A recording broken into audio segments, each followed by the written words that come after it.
This channel does not promote any violent, harmful, or illegal activities. All content provided by this channel is meant for an educational purpose only.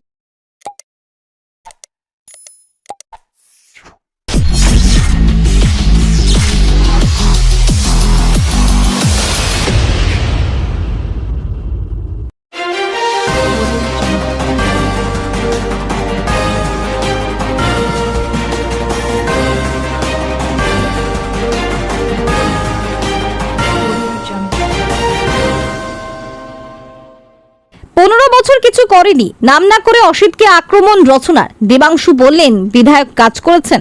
চুচুড়ার মানুষ গত 15 বছর ধরে যে অভিযোগ করেছেন, যে কষ্টের মধ্যে বলে গেছেন আমরা বঞ্চিত, আমাদের পাশে কেউ থাকে না, ওদের জন্য কি আছে? আজকে আমি বলে দিলাম, চুচুড়াবাসীর জন্য দেবাংশু আছে, আমি রচনা আছি। রচনা বন্দ্যোপাধ্যায়, দেবাংশু ভট্টাচার্য চুচুড়ার জন্য কি করতে পারে এটা দেখিয়ে দিয়ে যাব। 5 বছর দেখিয়ে দিয়ে যাব আমরা, যেটা 15 বছরে দেখাতে পারেনি। অসিত মজুমদারের অভিযোগ প্রসঙ্গে রচনা বলেন, এটা হাস্যকর বক্তব্য, আমার কাছে কোনো উত্তর নেই।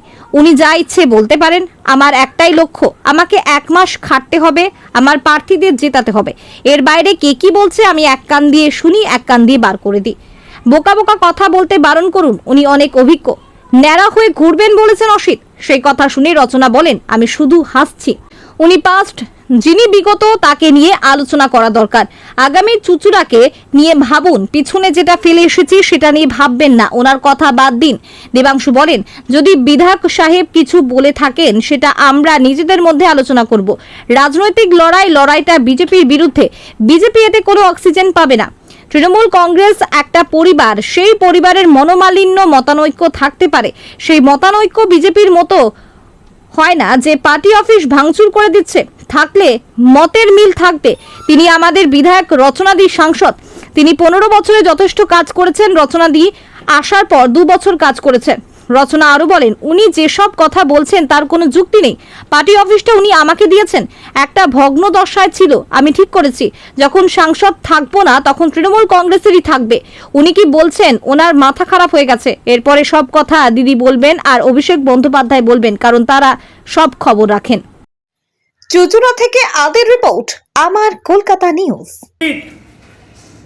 হুগলি জেলায় মধ্যে আমাদের বড় পৌরসভা চন্দননগর কর্পোরেশন বাদ দিলে সেখানে ওনাকে ছাড়াই কিন্তু আমরা 30টার মধ্যে 29টা জিতেছিলাম। ওনাকে দরকার হয়নি। বিধায়ক এলাকা উন্নয়ন তহবিল এবং সংসদ এলাকা উন্নয়ন তহবিল, তাতে যে টাকা খরচ হলো তার একটা নেমপ্লেট করতে হয়। ভারতবর্ষের সাংবিধানিক আইন যে কত টাকা খরচ হলো, আমি একটা হাই মার্কস লাগালাম। হাই মার্কসের নিচে বিধায়ক এলাকা উন্নয়ন তহবিল অসিত মজুমদারের কত টাকা সেইটা লেখা থাকে। আপনারা দেখুন তো, কোনো স্মার্ট ক্লাস বলুন, এই যে হসপিটালে কি একটা ওপেন করলো, বড় করে গেট মেট হাবি যাবি, হ্যাঁ, আপনারা মনে করে দেখুন, ফ্লেক্সটার পেছনে টাকার অঙ্ক লেখা ছিল যে কত টাকা দিলেন, লেখা নেই। কেন লেখা নেই? এটা তো আইন, ওকে লিখতে হবে যে কত টাকা দেয়া হলো, লেখা নেই। হ্যাঁ, এবং রচনা আসবার আগে পর্যন্ত 2011-র পর 2021 পর্যন্ত চুচুড়ায় তৃণমূলের কোনো গ্রুপ ছিল না। রচনা এসে মমতা ব্যানার্জির, অভিষেক ব্যানার্জির সাজানো বাগান আজ ধ্বংস করে দিল। ও মিছিল করবে এমএলএ কে বাদ দিয়ে, মিটিং করবে এমএলএ কে বাদ দিয়ে। ও বলেছে এক জায়গা, আমার কাছে আছে, যে আমি এমএলএ মিটিং মিছিলে যাব না, আমি যাই না, সাধারণত এমএলএ মিটিং মিছিলে যাই না। আপনারা প্রশ্ন করেছিলেন যে আপনি যাবেন। দেখুন, বলতে চাই না, বিকজ ওনার সম্বন্ধে যত কিছু বলবো ততই আমার সময় নষ্ট হবে। আমি কোনো কথা বলতে চাই না। উনি যেটা ভালো মনে করেন উনি করেন, ওনাকে ওনার মতো থাকতে দিন, আমাকে আমার মতো থাকতে দাও। আপনারা প্রশ্ন করেছেন, তার উত্তর শুনুন। একটা দলের এমপি দলের এমএলএ সঙ্গে আমি তো লাস্ট মুখ খুলছি, আমি খুব একটা ওনার প্রোগ্রামে যাই না এবং আগামী দিনেও আমার ওনার প্রোগ্রামে একবারে যাওয়ার ইচ্ছা। শুনলেন? ওনার প্রোগ্রামে যাই না, আগামী দিনেও যাবার ইচ্ছা নেই। বিধায়কের ব্যাপারে আমি কোনো কথা এই জন্য বলতে চাই না, বিকজ ওনার সম্বন্ধে যত কিছু বলবো ততই আমার সময় নষ্ট হবে। আমি কোনো কথা বলতে শুনলেন? চাই না। উনি যেটা ভালো তা অসম্মান কে কাকে করছে থাকতে দিন, আমাকে শুনুন আরবার। এই যে আপনাদের যেটা আমি বললাম, আপনাদের যেটা বললাম, আপনারা কেউ প্রশ্ন করেছেন, ও বলেছে। দেখুন দেখুন প্রার্থী ঘোষণা করেন, দেখুন সে নতুন প্রার্থী হয়, তাহলে সে দিদি এবং আমাদের সুপ্রিম অধিকারী এবং অভিষেক বন্দ্যোপাধ্যায় প্রার্থী ঠিক করেন, সে নতুন। আর যে এক্সিস্টিং প্রার্থী শুনুন মন দিয়ে কি বলছে। তাহলে সেখানে তার করবে মানুষের বিশ্বাস, আস্থা, ভালোবাসা। তারপরে সেটাকে সার্ভে করে আসবে। সেই জায়গায় যখন কেউ জয়ী হতে পারে তখন পুরোনো প্রার্থী আবার রিপিট হবে। শুনলেন? জায়গাটা দল ডিসিশন। শুনলেন? ওকে কেউ জিজ্ঞাসা করেছেন? আপনারা কেউ জিজ্ঞাসা করেছেন? উনি নিজে বললেন ওনার যত এমপি লাটের কাজ সমস্তই বার্ন স্ট্যান্ডার্ড বেহালা, বার্ন স্ট্যান্ডার্ড বেহালা, এবং কোনো কাজ সরকারি আইন বহির্ভূত হচ্ছে না। আপনারা ডিএমকে প্রশ্ন করুন, ডিএমকে প্রশ্ন করুন যে কোন কাগজে অ্যাড দিয়ে কাজ হচ্ছে, সেই কাগজের পেপার কাটুন চান। এবং আমি আপনাদের বলছি যে মমতা ব্যানার্জি তার রক্ত ঘাম ঝরিয়ে তার সারা শরীর সিপিএম ক্ষতবিক্ষত করেছে, এখন বিজেপিও করছে, এখন বিজেপিও করছে, তার মানসিক যন্ত্রণা সব। এবং ডায়নামিক লিডার আমাদের যুব সমাজের আইকন অভিষেক ব্যানার্জি দলটাকে নিয়ে বিজেপির বিরুদ্ধে যে লড়াই দিচ্ছে, এদের মতো এই নাচাকোদা এরা জীবনে নন্দীগ্রাম আন্দোলন দেখেছে, জীবনে সিঙ্গুর আন্দোলন দেখেছে, জীবনে নেতাই আন্দোলন দেখেছে, জীবনে গড়বেতা আন্দোলন দেখেছে, জীবনে ওই সাইবাড়ির আন্দোলন দেখেছে, সাইবাড়ির খুন দেখেছে। শুধু দিদি নাম্বার 1 হয়ে এসে দলের সর্বনাশ করছে। আমরা এই দলের জন্যে গুলি খেয়েছি, রক্ত ঝরিয়েছি, কলেজের গেটে গেটে মার খেয়েছি। সে এসে বলে দেবে যে বিশ্বাস, আস্থা, ভালোবাসা, গুডউইল নেই আমাদের, আমার একার নয়, তপন দাশগুপ্তর নেই, রত্না নাগের নেই, সুদীপ্ত রায়ের নেই, তাহলে ওর আছে, তাহলে ও দম দেখাক, ক্ষমতা দেখাক। আমার উপরে তো আস্থা নেই, টাইকেলটা দিয়েছে, ও নির্দল হয়ে দাঁড়াক। এমপি থেকে এমপি রিজাইন দিতে হবে না। আর আমার তো গেছে, এমএলএ গেছে, টিকিট দেয়নি, মিটে গেছে, আমি নির্দল দাঁড়াবো। ওর চাইতে 10 গুণ ভোট বেশি না পেলে তখন আপনারা বলবেন।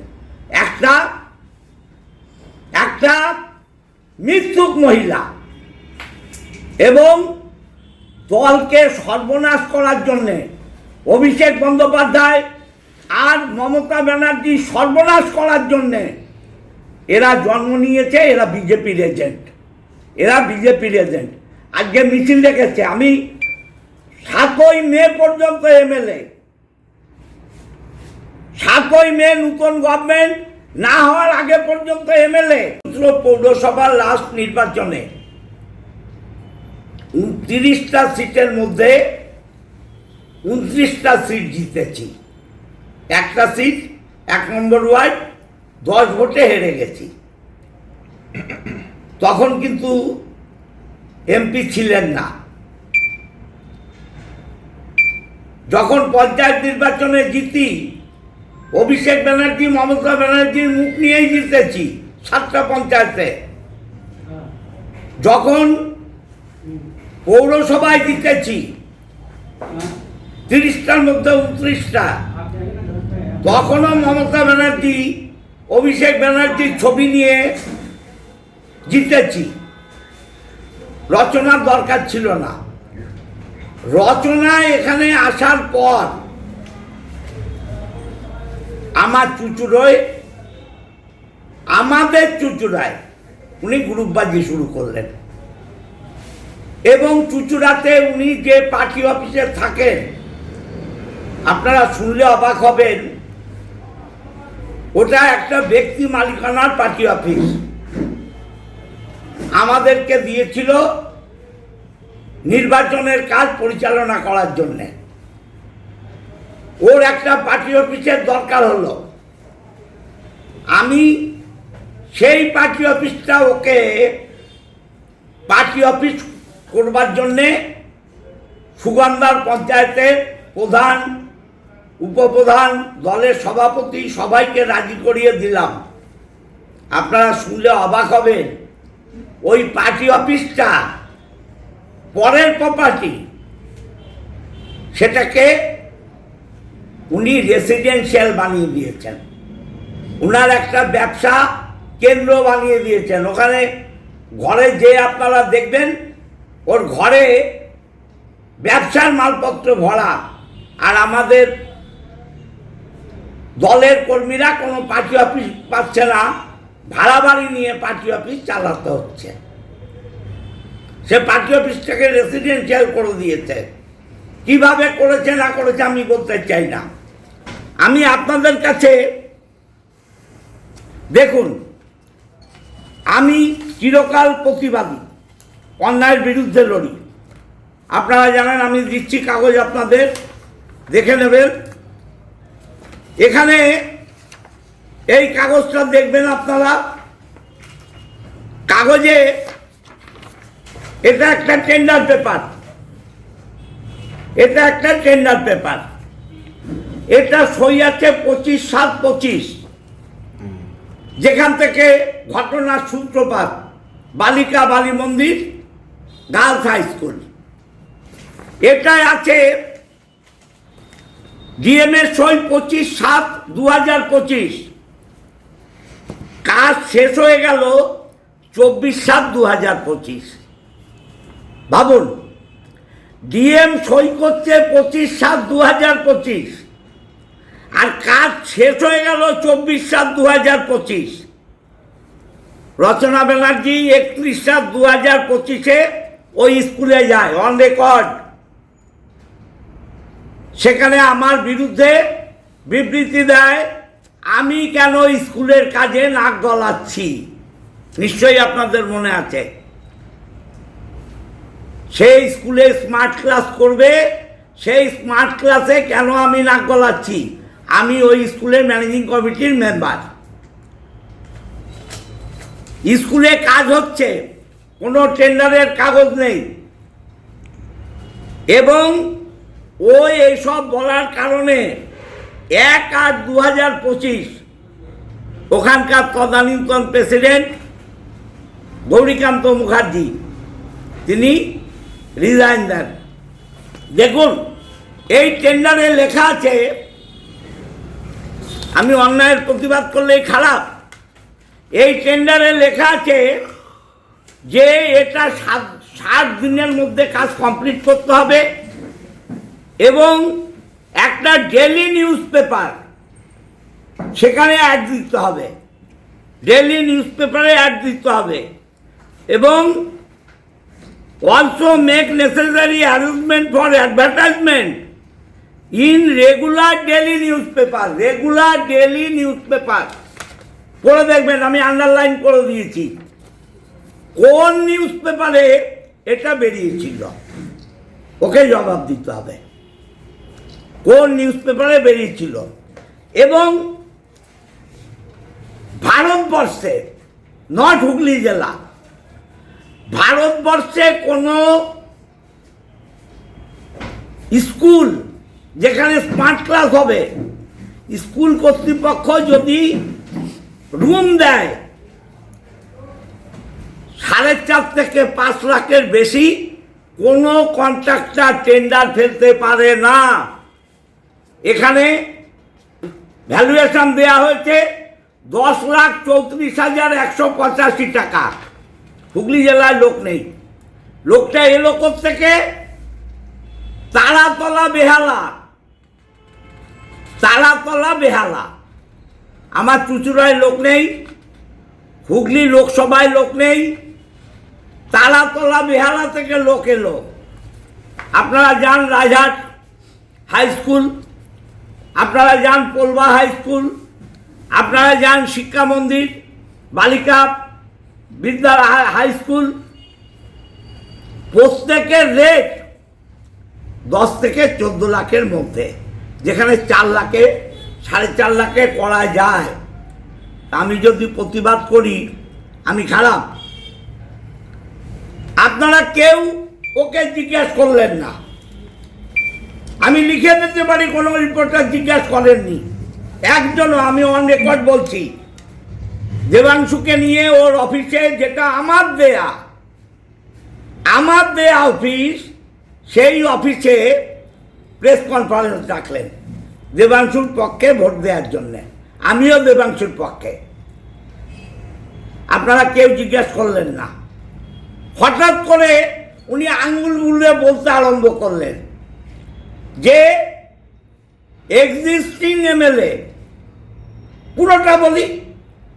উনি বললেন যারা নতুন এমএলএতে দাঁড়াবে তাকে অভিষেক আর মমতা ব্যানার্জি দেবে, আর যারা এক্সিস্টিং তাদের কি দেখবে? গুডউইল দেখবে, বিশ্বাস দেখবে, আস্থা দেখবে, ভালোবাসা দেখবে।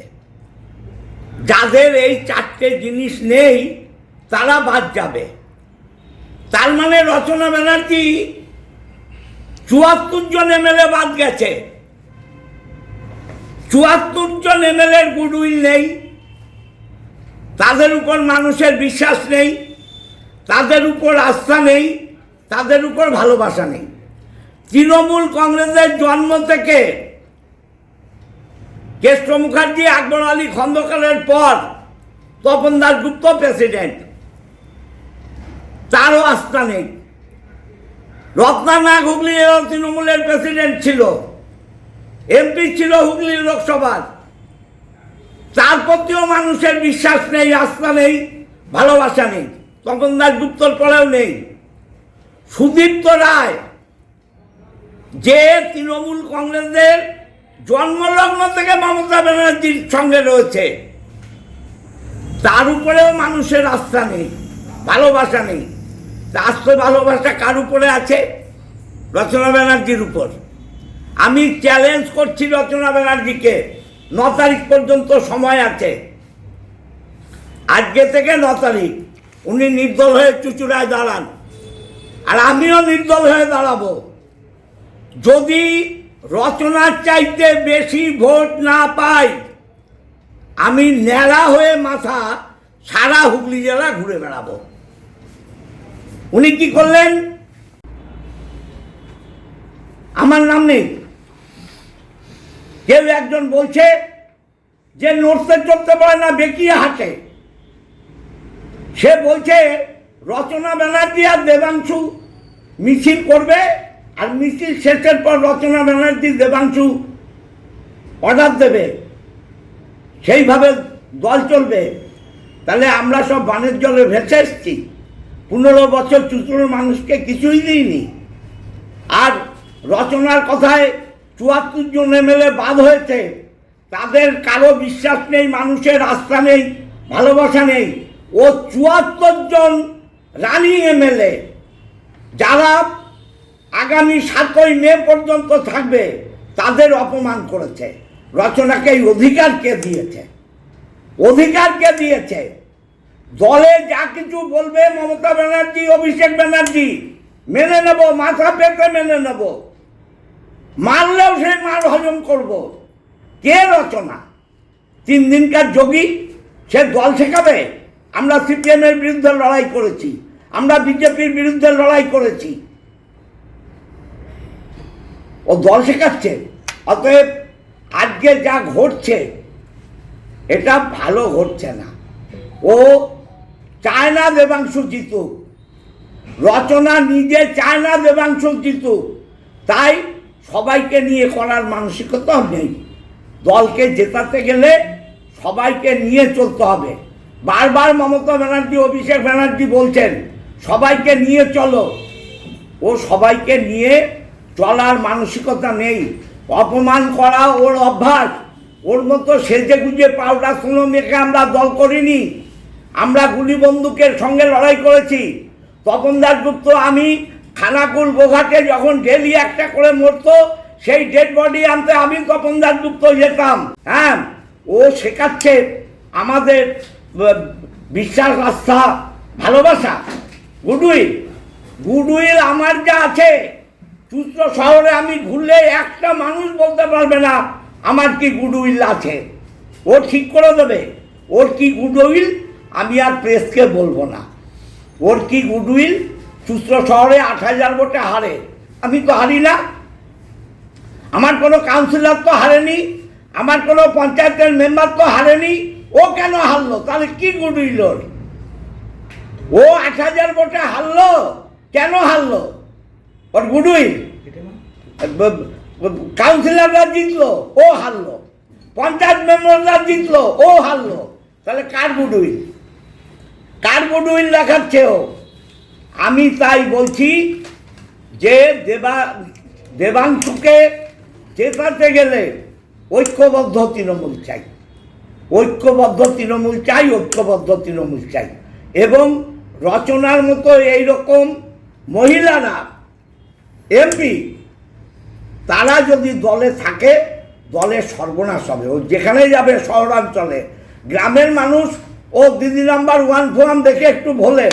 শহরাঞ্চলে ও যেখানে যাবে সেখানে তৃণমূল হারবে, যেখানে যাবে সেখানে তৃণমূল হারবে। আমরা চাই যে ও শহরাঞ্চলে না ঢুকুক, তাতে দেবাংশুর মঙ্গল হবে, দলের মঙ্গল হবে, অভিষেকের মঙ্গল হবে, মমতা ব্যানার্জির মঙ্গল হবে। অসিত মজুমদার সরাসরি অভিযোগ করছেন যে আপনি করলে দেবাংশুকে নিয়ে দেবাংশুকে হেরে যাবে। হাস্যকর একটা জিনিস। এই হাস্যকর জিনিসের এই মন্তব্যের আমার কাছে কোনো উত্তর নেই। আমার কাছে এর কোনো উত্তর নেই দাদা। উনি যা ইচ্ছে বলতেই পারেন, আমার কাছে এর কোনো উত্তর। আমার কাছে এখন একটাই লক্ষ্য, একটাই জিনিস আমার মাথায় ঘুরছে যে আমাকে 1 মাস পরিশ্রম করতে হবে, খাটতে হবে, আমার প্রার্থীদেরকে আমার জেতাতে হবে। এর বাইরে আমি কে কি বলছে, আমার এক কান্দি ঢুকাই আমি অন্য কান্দি বার করি। কান ভরে দিদি ওনার টিকিট কেটে দিয়েছেন। এসব বোকা বোকা কথার কোনো জায়গা নেই। বোকা বোকা কথা বলতে বারণ করুন। উনি অনেক অভিজ্ঞ, বোকা কথা বলতে বানাবো। আজকের মিছিলে ওনাকে ডাকা হয়নি, সেটা নিয়েও খুব ডাকা হয়েছে, সেটা আমি বলতে পারবো না। আপনাদের কাছে প্লিজ বলছি, এই সংক্রান্ত বাইরে আপনারা মিছিল সংক্রান্ত এবং রাজনৈতিক প্রশ্ন করুন প্লিজ। আপনাকে ওপেন চ্যালেঞ্জ করছি যে নির্দলে আপনি দাঁড়ান, উনিও দাঁড়াবেন। আপনাকে হারাতে পারলে উনি ন্যাড়া হয়ে ঘুরবেন। কি বলবো ওদের? এগুলোর কোনো উত্তরই আমার কাছে। হাসা ছাড়া আর কাছে উত্তর নেই। আমি সত্যি হাসছি, এই কথা শুনে আমি হাসছি, আর কিছু বলার নেই। আপনার যে স্মার্ট ক্লাসরুম তৈরি, সেটা নিয়ে উনি একদম তথ্য দিয়ে বলছেন যে সেখানে বেশি টাকা খরচ দেখানো হয়েছে, সেটা বেনিয়মই হয়েছে, মানে নিয়ম মেনে হয়নি। ভালো, ছেড়ে দিন না দাদা, ওনাকে নিয়ে কেন তুলছেন? উনি পাস্ট, যিনি বিগত, তাকে নিয়ে আলোচনা করবেন না। আসন্ন দিনের জন্য ভাবুন, সামনে কি আসতে চলেছে সেটা নিয়ে ভাবুন, আগামী চুচুড়াকে নিয়ে ভাবুন। পিছনে যেটা চুচুড়া ফেলে এসেছে সেটা নিয়ে ভাববেন না। উনি তো বলছেন উনি এখনো বিধায়ক রয়েছেন যতক্ষণ না নতুন সরকার হচ্ছে। ঠিক আছে, খুব ভালো কথা, খুব ভালো কথা। ছেড়ে দিন না, ওনার কথা বাদ দিন। দেখুন প্লিজ, আমি আপনাদের বলছি, বিজেপি যদি কিছু বলে থাকে সেই বিষয়ে প্রশ্ন করুন। যদি এমএলএ সাহেব কিছু বলে থাকেন, বসে তার সঙ্গে আলোচনার মাধ্যমে মেটাবো, কোনো অসুবিধা নেই। এটা আমাদের তো একটা রাজনৈতিক লড়াই, লড়াইটা বিজেপির বিরুদ্ধে, লড়াইটা আর কোনো কিছুর বিরুদ্ধে নয়। ফলে আমাদের এই লড়াই মিছিল সবটা বিজেপির বিরুদ্ধে। তাই আপনাদের অনুরোধ করছি, দয়া করে আজকের এই এত সুন্দর একটা মিছিলের পর এই ধরনের প্রশ্ন করবেন না। এবং কিছু যদি হয়ে থাকে, আমরা আমাদের মতো করে নিজেদের মতো সে আলোচনায় সেটা ডিসকাশন আমরা করে নেব প্লিজ। হ্যাঁ, বিজেপিটা পুরোটাই কার্বন ডাই অক্সাইড, পাবেন অক্সিজেন ওরা।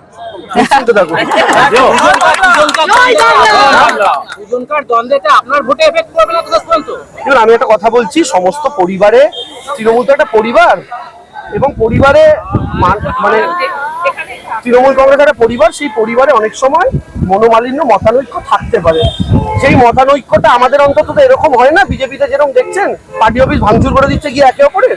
মতানৈক্য থাকতে পারে, মতের অমিল থাকলে মতের মিলও থাকবে। একটাই পরিবার, তিনি আমাদের বিধায়ক, রচনাদি আমাদের সাংসদ, তিনি 15 বছর যথেষ্ট কাজ করেছেন। রচনাদি এখানে আসার পর 2 বছরও যথেষ্ট কাজ করছেন, এখনো চেষ্টা করছেন এবং অলরেডি তার প্রচুর কাজ অন দ্য পাইপলাইন রয়েছে। ফলে তিনি যে কাজটা করেছেন 15 বছরে, তিনি আমাকে তার মশাল দিয়েছেন, আমি সেই কাজে এগোবো। রচনাদিরাও যে কাজটা করছেন, মমতা বন্দ্যোপাধ্যায় যে কাজ করছেন, আমার কাজ সকলের সাথে কোঅর্ডিনেট করে সেই কাজটা করা। বাকি প্রত্যেকে আমার প্রলম্ব, প্রত্যেকে চুচুড়ার জন্য প্রত্যেকের কন্ট্রিবিউশন আছে। তাই আমি এই বিষয়ে প্লিজ আর কিছু বলতে চাই। যে অফিসটা আপনি ব্যবহার করছেন সেটা নাকি জোর করে দখল করে আছেন, মানে এটার এইসব বোকা বোকা কথার তো কোনো জায়গা নেই। আজে বাজে কথা উনি যে প্রত্যেকটি কথা বলছেন সেই কথার মধ্যে কোনো রকম যুক্তি নেই, কিচ্ছু নেই। ওটা একটি পার্টি অফিস ছিল, পার্টি অফিসটা এটা সত্যি কথা যে উনিই আমাকে দিয়েছেন। যে রচনা, আমি তখন পার্টি অফিস খুঁজছিলাম যে আমার সাংসদের অফিস দরকার, তার জন্য বিধায়ক আমাকে দিয়েছেন, সেই জন্য আমি চিরকৃতজ্ঞ ওনার কাছে। আমি আগেও বলেছি, বারংবার বলবো, যতদিন আমি সাংসদ থাকবো ততদিন বলবো যে জায়গাটা আমাকে একটি ভগ্নদশা অবস্থা, একটা ছোট্ট ঘর ছিল, সেই ঘরটাকে আমি নিজের মতন করে সাংসদের অফিস করেছি এবং সেটা তৃণমূল কংগ্রেসের অফিস, সাংসদের অফিস, এবং সেখানে আমি বসে কাজকর্ম করি। আমি যখন সাংসদ থাকবো না, সেই ঘরটি, সেই অফিসটি তৃণমূল কংগ্রেসেরই থাকবে। এর আগে পরে উনি কি বলছেন, ওনার মাথা খারাপ হয়ে গেছে। সারাদিন না, ওটাকে রেসিডেন্সিয়াল হিসেবে ব্যবহার করছেন আপনি। আমি যেখানে অফিস করি, আমি রাত্রেবেলা অন্য লোকের বাড়িতে না গিয়ে আমি উপরে একটা নিজে ঘর করে সেখানেই থাকি, যাতে মানুষের সঙ্গে, মানুষের কাছে পৌঁছতে পারি, মানুষ আসলেই যাতে আমাকে পান। সেই জন্য ওই কষ্ট করে একটা ঘরের মধ্যে রাতের পর রাত কাটাই, অফিসটা নিচে করি, যাতে সাধারণ মানুষ এসে আমার সাথে যোগাযোগ করতে পারে। বুঝতে পেরেছেন? আমি না মমতা বন্দ্যোপাধ্যায়ের কি বলবো, ছাত্রী বলতে পারেন, অনুগামী বলতে পারেন, আমি ওনার কর্মী বলতে পারেন, যাই বলুন না কেন, আমি তার পথে চলি। তো আমি এত বছর ধরে, আমি 2 বছর রাজনীতি করছি, কিন্তু বিগত যবে থেকে সেন্স এসছে তবে থেকে আমি দিদিকে দেখেছি, দিদি কতটা সিম্পল, এবং দিদি এতদিন ধরে রাজনীতির মানুষ হওয়ার পরেও কিভাবে তিনি দিন যাপন করেন। আমরা সবাই হচ্ছে সেই দলের কর্মী, আমরা কখনো কাউকে কিছু দেখাই না দাদা। আমরা মানুষের কাছে যখন এসছি, মানুষের জন্য আমরা কাজ করব, সেই জন্য আমি এসেছি। আমার বাড়ি রয়েছে কলকাতায়, আমি সেই বাড়িতে খুব সুন্দর করে আনন্দ করে থাকি। এখানে আমি যে ঘরটি করেছি মানুষের জন্য করেছি, যাতে মানুষের পাশে দাঁড়াতে পারি, এর বাইরে আর কিছু বলার নেই অসিতদা বলছে আপনি আসার পরেই চুচুড়াতে ধরে